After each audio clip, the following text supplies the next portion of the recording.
At the operation of this particular buck converter circuit, we turn on and turn off this particular switch at a certain frequency of interval is what we call it as a switching frequency.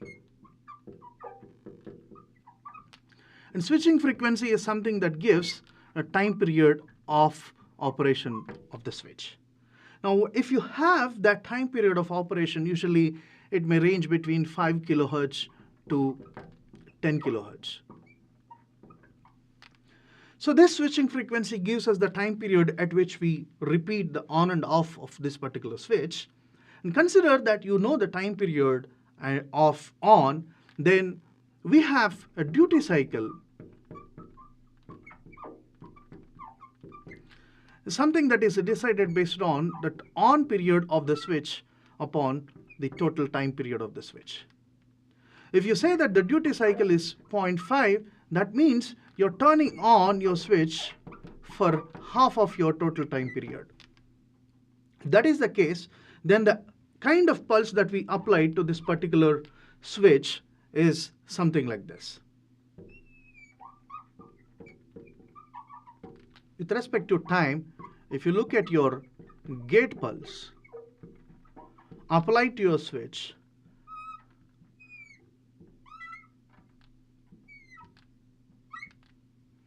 consider that this is T, then this is T on, which you can say that this is going to be 0.5 times of T on, or you can also say that D times of T on. So once we know the switching frequency, along with the switching frequency, in order to operate this particular switch and apply pulses to the switch, it is very important for us to know what is this duty cycle. Is it a 0.5 or 0.6 or maybe 0.3? How much is the duty cycle? Because that is something decides the kind of pulse we will be applying to the switch. Now, if you wanted to know the duty cycle of the switch operation, then that is depending on your output voltage requirements. We said that the duty cycle will be decided depending on the output voltage required for us. So now we wanted to have our duty cycle D expressed as a function of our output voltage so that we will be able to decide values of D required for the switching operation.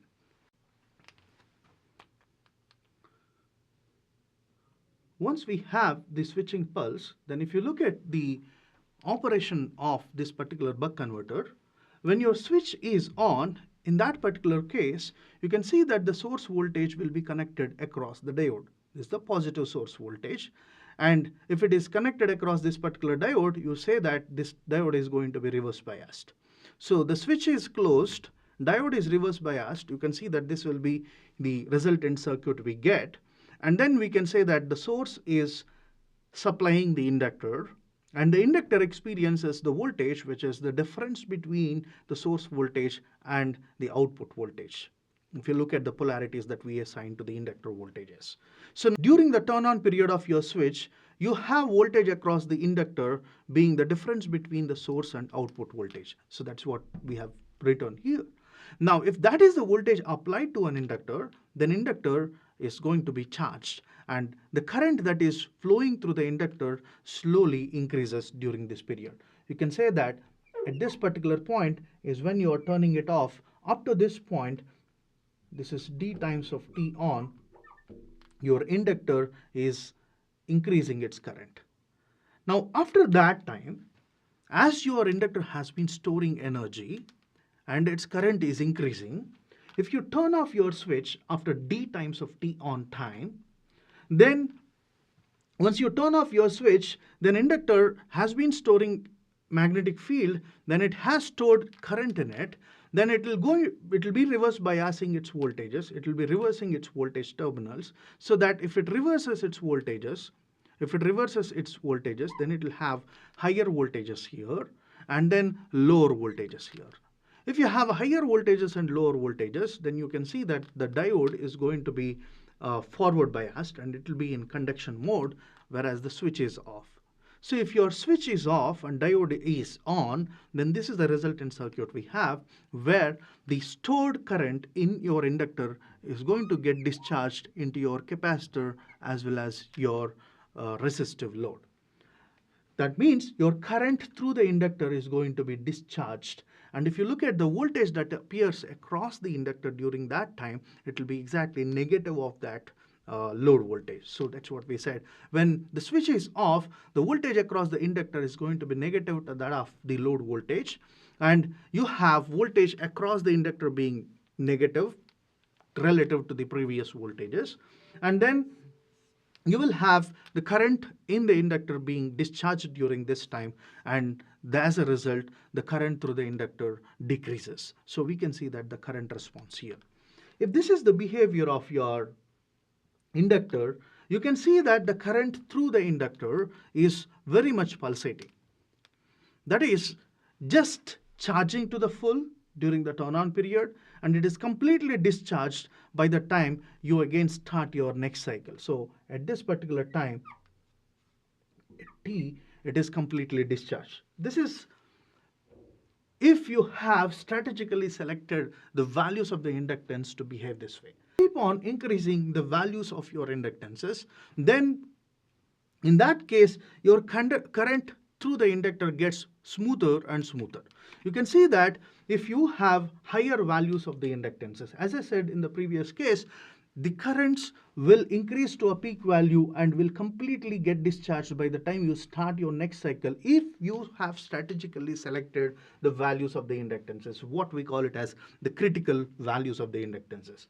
But if you keep on increasing the values of the inductances further to higher and higher values, you can see that I have mentioned it as a critical value of the inductances, and if you increase your inductances beyond the critical value to higher and higher values, you can see that the values of the current through the inductor are smoothing out. They'll become more straight and straight lines like a pure DC and DC by avoiding the ripple. That means the selection of the inductance is very critical in avoiding the ripple in your currents. But let us first get the relationship between our output voltages and duty cycle. So inductor current and derive the relationship between the output voltage and the input voltage. So now we know that during the turn-on period that the voltage that we have across the inductor is Vs minus V0. And during the turn-off period that the voltage we have across the inductor, this is minus V0 for us. So based on the voltage across the inductor during on and off period of the switch, if you consider that voltage across the inductor expression, that is VL, is L times of DIL upon dt. It also tells us that if you wanted to know the rate at which your current through an inductor is changing, then it is going to be voltage across the inductor upon the value of the inductance itself. So this is VL is voltage across inductor for us.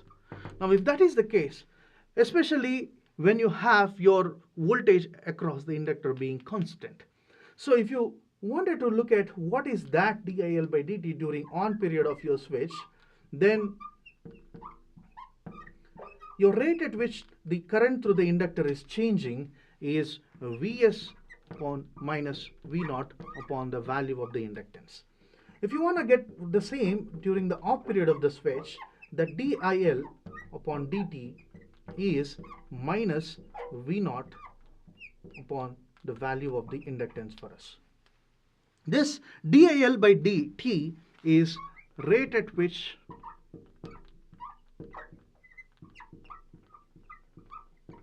change of inductor current for us. What do you mean by that?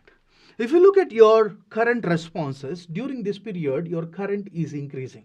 The rate at which this current increases is nothing but the slope of this line is Vs minus V0 upon the value of the inductance.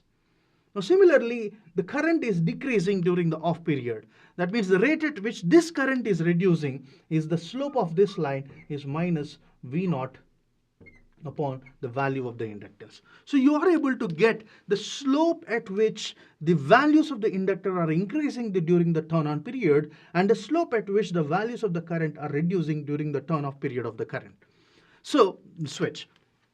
Using these two, we'll try to get the relationship between the output voltage and duty cycle. Look at the expression for the increase in the value of the current during turn-on period, that is delta IL during on period, that is Vs minus V naught upon the value of the inductance multiplied by dt. Now if you look at the change in the value of the current delta IL during off period of the switch, that is minus V naught upon the value of the inductance multiplied by T minus dt. Now we know that the amount of increase in the current during the turn-on period is same as the amount of the decrease in the current during turn-off period, because the value of the current is coming back to the same after a switching period. So because of that, you can say that increase in the current during turn on and decrease in the current during turn off, if you add these two currents, then the summation will be equal to 0. That is your delta IL during on period plus your delta IL during off period. If you add these two, the summation is equal to 0. Now if you substitute these currents upon the value of inductance multiplied by dt, in a way should be equal to V naught upon the value of inductance T minus dt for us.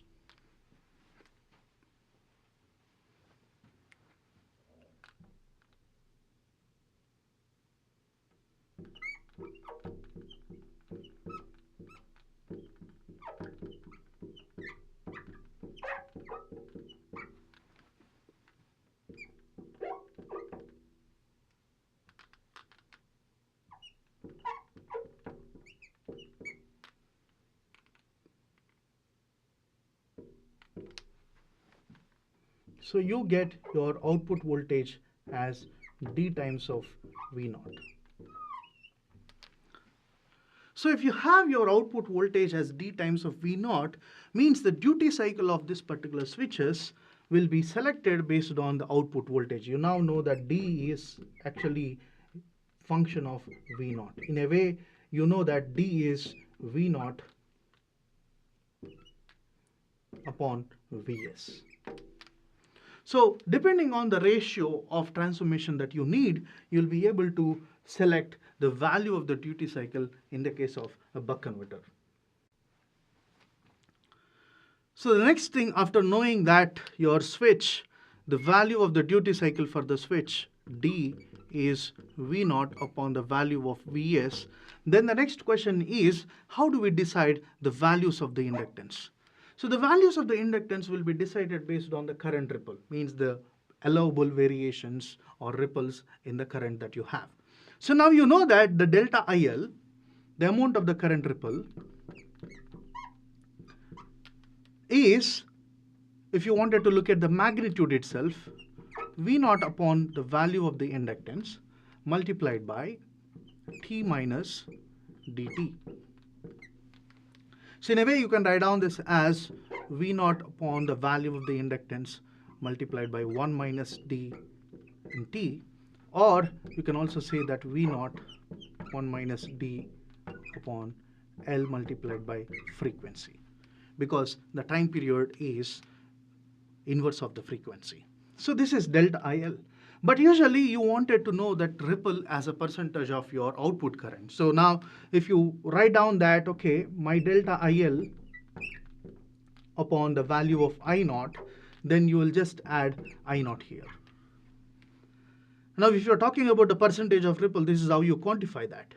Now you know that the V naught by I naught is something that is depending on the value of the load resistance. So now you write down that your delta IL upon I naught is R 1 minus D L F.